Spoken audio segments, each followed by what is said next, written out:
No tempo que o Conselho foi criado, o objetivo maior era as reservas extrativistas.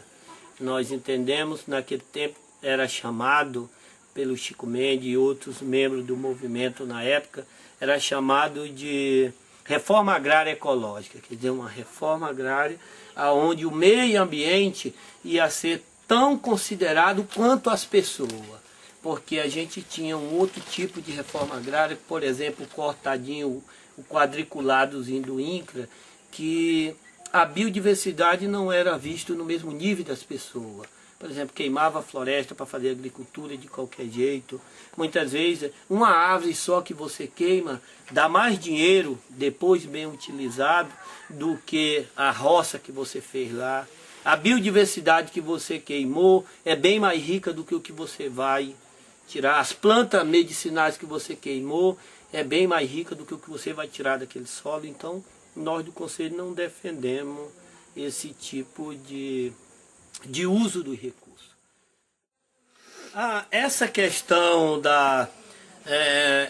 ela nunca acaba, essa questão da criação. Nós fomos criados em 85, fomos fundados em 85 com esse objetivo, e para muitos locais isso já é uma realidade, como o Médio Juruá, como Capanã Grande, como Jutaí, como Ati Paraná, como Médio Purus, aqui dentro do estado do Amazonas, no Acre, Mãe Grande, no Pará, Mãe Grande, no Acre, Chico Mendes, Casumbá, Iracema. Mas para outras comunidades, outros povos, essa conquista, esse passo ainda não foi dado da criação. Então, a gente ainda continua com a mesma missão que nós fomos criados para algumas regiões, que é essa questão de, junto com a comunidade, viabilizar o processo de criação das unidades de conservação. Isso é uma coisa que ainda continua. Por exemplo, se a gente tivesse sido fundado para criar só as que já estão criadas, essa missão estava cumprida. E o Conselho do Seringueiro agora precisava direcionar os seus trabalhos. O que nós fazemos é o seguinte: aonde já está criada, a gente tenta colaborar junto aos governos, no mesmo processo de pressão, de mobilização, de cobrança, para o processo de implementação.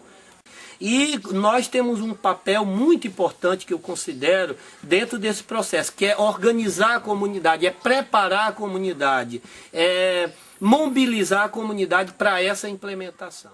Mas eu entendo que hoje, dentro da Amazônia, não digo os maiores conflitos estão resolvidos, mas parte dos maiores conflitos foram hoje, as terras estão ao domínio da União ou do Estado, passado para o uso das comunidades.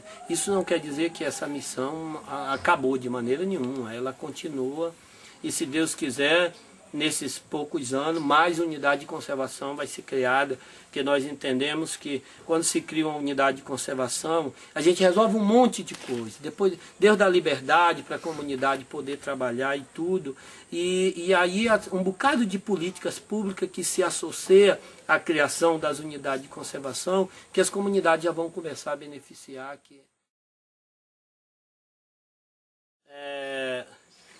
Alguns movimentos socioambientais que são... O ambiental é maior que o sócio. Nós temos, por exemplo, alguns movimentos na Amazônia, ou que prepassa pela Amazônia, que o ambiental está acima do sócio. Nós somos um movimento socioambiental, mas com um pensamento de que o sócio está no mesmo nível do ambiental. A biodiversidade para nós e os recursos naturais e o ecossistema como um todo, ela tem a mesma importância do homem. O homem para nós, o homem de um bom sentido, como diz a Bíblia, mas o homem e a mulher para nós, ela tem a mesma importância da biodiversidade, como também não tem mais importância. Então para o homem viver, para nós, não precisa destruir o meio ambiente. A gente entende que os dois têm que estar sempre equilibrados. Senão, se você for olhar, não, o homem é mais importante, você começa a colocar o homem e o financeiro na frente de qualquer coisa, você vai ter um problema mais adiante, que é o desequilíbrio ambiental, essa coisa.